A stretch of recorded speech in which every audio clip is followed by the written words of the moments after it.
Now, it may be just a little bit belated, but welcome to the stocks to buy for November. There's a lot of reasons why I delayed this one a little bit.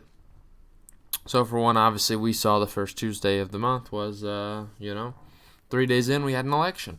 Big stuff. And I really wanted to wait to see necessarily what that looked like before potentially thinking of these items. And as a result of that election, the stock market has been going what some probably would say bonkers. Some would say it's bonkers. But I think there's really a lot of justification for it. So I think really the market's been trading relatively irrationally for the last 4 years. It's been some days that it's extremely up, some days it's extremely down. It's been trading wild as is, so I don't think this is too crazy. What you're seeing right now is kind of a flock from over the last really, well, for sure in the last year alone, but really in the last 4 years, how the NASDAQ and all these tech stocks have been taking on massive, massive gains. But I think more of this is specifically as a result of how the coronavirus has been really benefiting those tech companies, and your traditional value companies, you might say, have been getting hammered pretty hard. And a lot of that, I think investors are pulling out of tech more now, and they're putting a lot more into these value stocks that they had abandoned. I think it's extremely irrational, though. I'll just throw that one out there, because it's not like these tech stocks are going anywhere, whether there might be a vaccine or not. A lot of this is a result simply of vaccine results. So I don't think that really is going to hurt a lot of these tech companies once really the potential for economic reopening, which is probably not going to be until early next year. I don't know. That's my opinion on the matter. So with that out of the way, I want to make my argument already with Facebook as my first stock here. I got 3 of them for you today. Facebook's one of them. We leave this off because I think it's been unfairly hit this week. In the last 5 days, this stock is down 5%. I think that's ridiculous. Ridiculous. From its highs, down 6.5%. I mean, what is going on here? So, Facebook is a company, again, that's seen some benefit because of, if you look year to date, the stock's seen some benefit. Up 31%. Nearly 32% this year. I don't really think that's entirely a fair percentage gain compared to the other tech companies either. This one has not nearly gotten the extreme valuation that a lot of tech companies has. So I don't think it's fair that it's falling as a result of investors pulling out. Well, that's kind of gross sounding, but I don't think it's fair that investors pull out of this stock, because the valuation really isn't unfair by any means. So I'm going to go over real quick the company itself. Obviously, you talk about Facebook, and we go through this and tell me which of these is going to not continue to see growth in this. I mean, which of these is going to see a negative impact? Obviously, we have Facebook, the leader in social media, Messenger, which is continuously increasing growth as we get both, obviously, your video conferencing. Messenger still sees benefit, not only chat, but also video calls, which will still be very important in the future. Video calls are not going anywhere.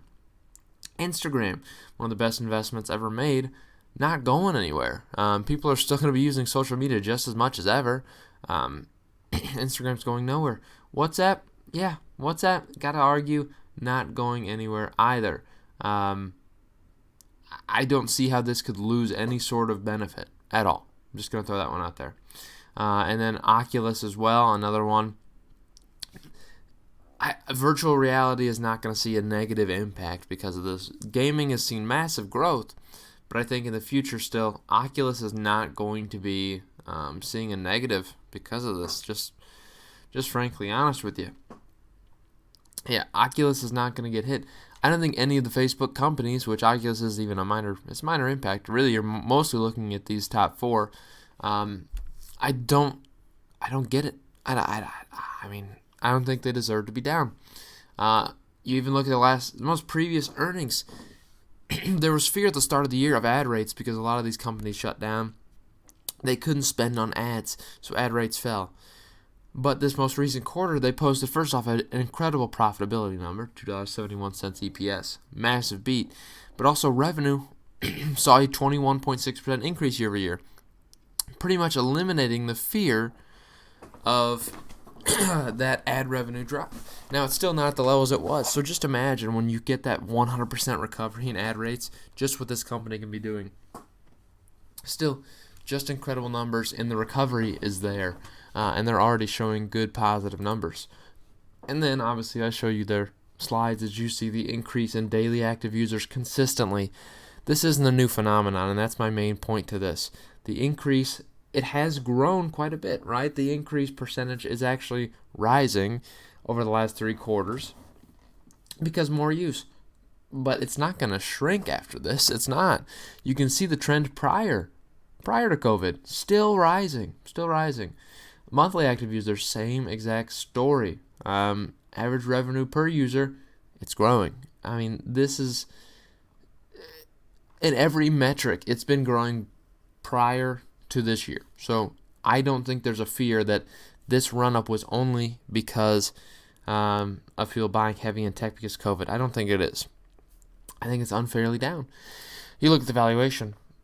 I think it's pretty cheap. I think this stock is pretty cheap. Trailing P of 33 and forward P of 26.9. That's pretty cheap for a major tech company that's still growing at 20+% rates every single quarter. That's pretty cheap. And a price to expected growth under 1, also dirt cheap. What can I say? So I think this stock is unfairly down.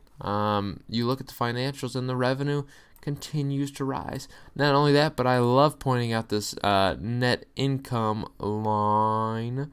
But overall, where are you hiding? It's hiding from me. There we go. Net income from continued operations. My gosh. This net income line is incredible. $23 billion this in the trailing 12 months that they've added just in money. I mean, in the last 12 months, $75 billion in revenue, $25 billion in net income. So you're saying that 1/3 of their revenue is getting turned directly into cashish that they're taking home. That's incredible numbers. Those are just vastly incredible numbers that few companies can compete with. Just being honest, it's profitability out of this world. So that's why I say Facebook is on this. Next up is, well, a stock that's actually been seeing some good recovery, Ford stock. I'm happy to certainly be up finally on this one. In the last month, has seen 10% growth. Really, you've seen the same 10% growth since, well, the election for the most part. And I think there's a lot of reasons for it. I don't personally want to blame this or pin this on the election. I think this is entirely should be pinned on the recovery that the industry's seen. So the automobile industry, it's a very, very cyclical one. It is a very cyclical company, and really industry as a whole, to where you'll have 2 down years pretty much in a row where people aren't buying vehicles as much, and then you get the year in which everyone starts purchasing vehicles and they see massive growth again. So if you look at Ford and look at the vehicles they sell, first off, you look at commercial and what they have to offer. I think a big thing for the future is going to be the commercial all-electric van that they're releasing in what should be late 2021. I think it may end up going to 2022. But commercial, here's your vehicles. I mean, good stuff. The Ford Transit is big stuff for this company. They sell a lot of them. As far as performance vehicles, these are your high speed, good stuff here. 2020 Edge, the F-150 Raptor. It is the more performance related model to the F-150. So pretty nice vehicle, all things considered. Mustang, Shelby GT350. Your traditional Mustang type look, and the Shelby GT500 as well. Then you get the Ford GT and the GT Mark II, which are obviously your racing cars, not necessarily commercial cars at all. So they're beautiful cars though. The GT is a beautiful vehicle. You talk about future vehicle, which this is what excites me quite a bit. This excites me a lot. The 2021 Bronco, I think, will perform super well. It's a very good-looking car. I think it's going to perform super well. I really do. I'm pretty excited for the 2021 Bronco. frankly, it might be something I even look at as far as purchasing, because I kind of like it. And then you get the all-electric 2021 Mustang Mach-E. I think this is going to do super well for them, and pre-orders have been looking really good so far. I think the Mach-E is going to do super well for Ford. Then you get, obviously, as I said, the all-electric Transit, the 2021 Mustang Mach-1, which is more of a traditional Mustang look. I think it's going to be a beautiful vehicle. Then the Ranger Tremor as well in 2021 as well. And you need to obviously mention the 2021 Ford F-150 that's supposed to be all electric as well. Could be pretty massive. SUVs and crossovers, the Escape selling really well, by the way. Bronco, look at that Bronco excites me. Yep, pretty stuff. And then obviously if you look just in the electrified version, the Fusion Hybrid, Escape SE Sport Hybrid, which can do both obviously. 2021 Fusion plug-in hybrid, good stuff for them. And the Mach-E is all electric, and the Explorer Limited is also a hybrid. So they're not quite in the all electric category yet, but there's no doubt electric is taking over. And I think Ford is poised to do super well in 2021, which is why I like this stock long term. 2021, 2022 are going to be big years, and I think they're going to start eating some of Tesla's lunch because, well, this is a brand I think a lot of people really do like, and if they want to go all electric, if they're trusting in Ford, they'll love it. And I think they've got some really good models as well. Now, Tesla's obviously leading by far, but I do think once other companies get involved, they'll start to steal some of that market share away. You do see from the most recent earnings, which is exciting, and I point this out for pretty specific reasons, and we'll get into those. But as I mentioned, the last 2 years, they've seen automotive revenue pretty well decline. Not looking good, but automotive revenue here, boom, up 2.3% after some awful quarters. They've seen growth, and the recovery's only just started. This was really recovery in the last couple months of that quarter. So I'm pretty excited for that. And then a GAAP EPS of 60 cents is massive in my opinion for several reasons. You see Chinese auto sales continue to grow. Look over the last 2 years here from January 2018. Just consistent decline in vehicle. And now we're finally seeing positive growth again. This is where the cycle shifts upward again. It's where we see positivity yet again. And I think that's going to be global as well. So really cool to see that because this is going to be big for them. 12.5% in October. Wow. Yeah, that's pretty massive. And then I like to look at valuation as well. Trailing PE I don't really look at just because of the fact that they were pretty unfairly hit. Well, I mean, I guess it's, they were hit pretty hard in terms of EPS for the as far as the coronavirus is concerned. So not a shocker. But forward PE of 8.24 is dirt cheap on this company. Price to expected growth 0.42, price to sales of 0.24, price to book of 0.94. Dirt cheap valuation on this company. And it typically trades at dirt cheap valuation, just to be fair, but I do think this is a stock that I think deserves better valuation. And we go back to that EPS line of 60 cents. I wanted to bring that up because this is a company that's cut their dividend, and that's why it's down so far, because the value investor or the dividend investors aren't involved in this. The last time they paid their dividend, which was obviously earlier this year, was an annualized dividend of 15 cents a year, or 15 cents a quarter, so 60 cents a year. And guess what their last quarter just had?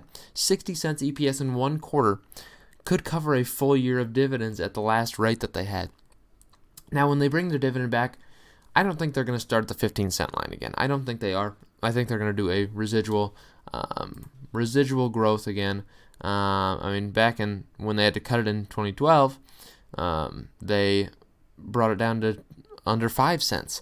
I think 5 cents is a more reasonable amount to start off at, and then I think you'll see some growth again. But this could be some pretty massive stuff for this company. I can't lie, and I think the dividend will return next year, because EPS is normalizing. Next quarter will be another good quarter, and I think that's when they'll announce, starting Q1, they'll probably announce a dividend. So, pretty exciting for me. After that, we have our last stock, which is one that's benefited quite a bit because real estate investment trusts have been hammered hard this year, but they're finally finding some recovery. ARI is one that I mentioned, and I mentioned it because, well, stock's still down 42, nearly 43% this year. And I think that's a little, don't be rude. That's rude. That's rude. It's pretty rude to me. Down another 6% this today. So we look at what the company is. Apollo Commercial Real Estate is a direct lender and offers full range of commercial real estate mortgage, loans, and debt products across a broad spectrum of geographies and property types. The company is able to underwrite and structure complex transactions tailored to needs of SR or CRE borrowers. We believe we have developed a reputation as a creative, reliable, and responsive capital solutions provider. So this company does a lot of things right. I mean, I think they're very, very interesting in what they do as far as these loans. And I think they do a really good job. Very diversified portfolio. $6.4 billion is what their portfolio is valued at right now. 70 different loans. Floating rate of 95%. Average weighted unlevered yield of 6.2%. Average average remaining term of 3.1 years left on these, so it's not like they're going to expire and people can't afford to re-up. And first mortgage loans of 84%. I mean, this is quality stuff. As far as their diversity, I mean, it's quite diverse. I can't lie to you. I mean, you're talking about 24% in hotels, 28% office, residential, for sale, construction, 14%. I mean, this is a well-diverse company as far as the loans they give out. So it's not like they're focused on one industry that if they fail, it would be a necessarily, nightmare. Hotels are hit pretty hard, and that's why this stock has definitely been hit pretty hard as well. And office is a big segment, which obviously not many people are returning to office quite yet. So that's why the stock's down. But I think it has a lot to offer, okay? You look, obviously, at their most recent earnings. It doesn't look beautiful, down 16% in terms of revenue year over year. But I think that's actually a relatively good number when you talk about the fact that, revenue fell 16%, yet the stock's down to 50%. Maybe a little bit unfair. It just shows that there is recovery on the way. I did want to mention that for that reason. The dividend's beautiful on this company.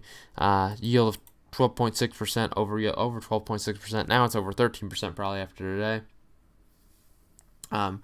They paid 35 cents per dividend, and as far as the history is concerned, they've been previously were doing 46 cents, and they lowered that to 35 because they could cover 35. And I'm pretty confident they won't lower it past 35 again. And I think you'll see that growth begin to rise again. They've gone to 35 cents before, no doubt. But I do think you'll see it again continue to rise. Probably not for another, I'd say they probably do another 2 quarters at 35 cents. And then I think from there, they should see a lot of recovery and start to raise that dividend again. But I don't think they'll lower it at this rate. Because I'm pretty confident in what they're doing. So, pretty cool stuff for ARI.